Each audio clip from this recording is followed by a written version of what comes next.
अब जानते हैं हम डायरिया के बारे में। डायरिया क्या है? साधारण भाषा में डायरिया का अर्थ होता है बार बार दस्त होना। समझ गए ना?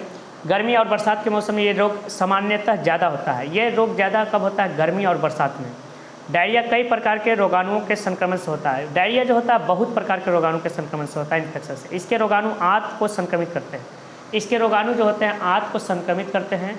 संक्रमित अमाशय आंत में जब सूजन हो जाती है, क्या होता है जब आंत को प्रभावित करता है और संक्रमित अमाशय और आंत में जब सूजन हो जाती है तो जठरांत्र शोथ कहते हैं।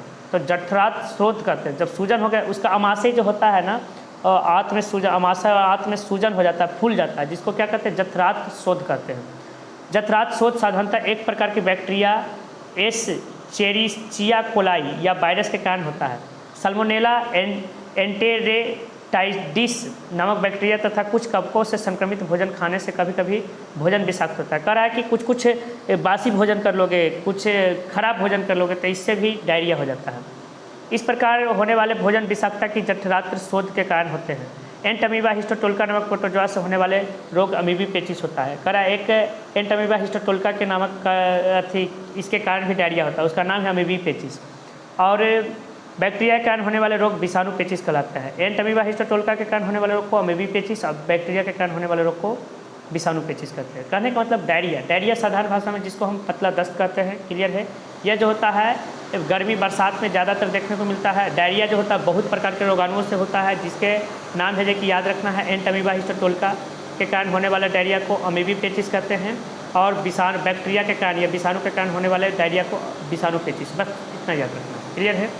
और इसके लक्षण, लगातार दस्त होना, मतलब आपको लगातार दस्त हो रहा है या पेट दर्द कर रहा है तो ये इसके लक्षण हो गए। दूसरा हो गया दस्त के साथ कभी कभी मिचली उल्टी, कभी कभी दस्त के साथ साथ है जो कि कभी कभी उल्टी जैसा भी बुझाता है, उसको भी। लगातार दस्त होने से शरीर में जल की आवश्यकता, मतलब नमक की कमी हो जाती है, जिसके कारण निर्जलीकरण के कारण उसके मुख और ओठ सूखने लगते हैं। मतलब ये इसके कारण है जो कि शरीर में पानी की मात्रा कम जाती है, जिसके कारण ओठ और मुख जो होता है सूखने लगता है और आँखें अंदर की ओर धंस जाती है।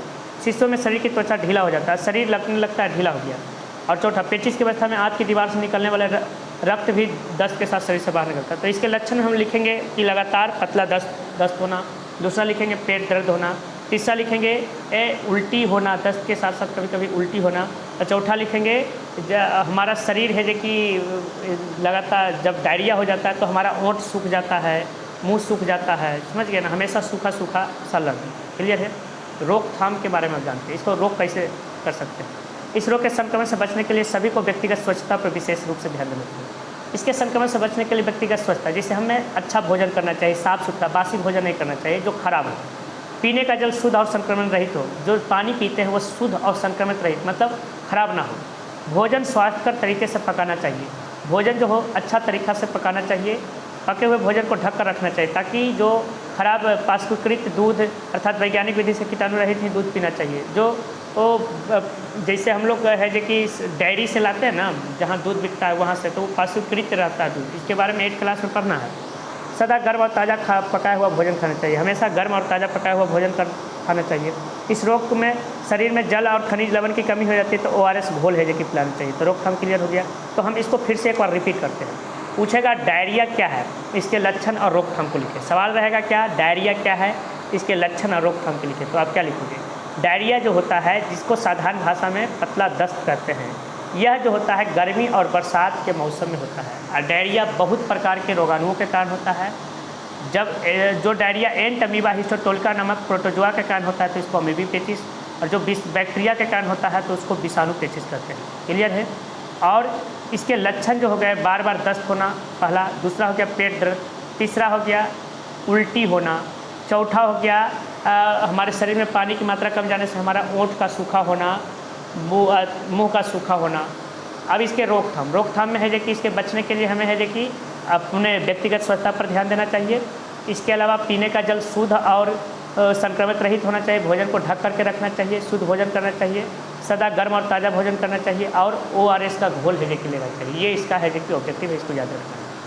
ऑब्जेक्टिव में सब्जेक्टिव है, डायरिया के बारे में हम बता दिए। अब इसमें ऑब्जेक्टिव पूछता है एंटअमीबा हिस्टोटोल्का के कारण होने वाला, जो ये सब तो बता ही दिए थे, इसको क्लियर रखिएगा।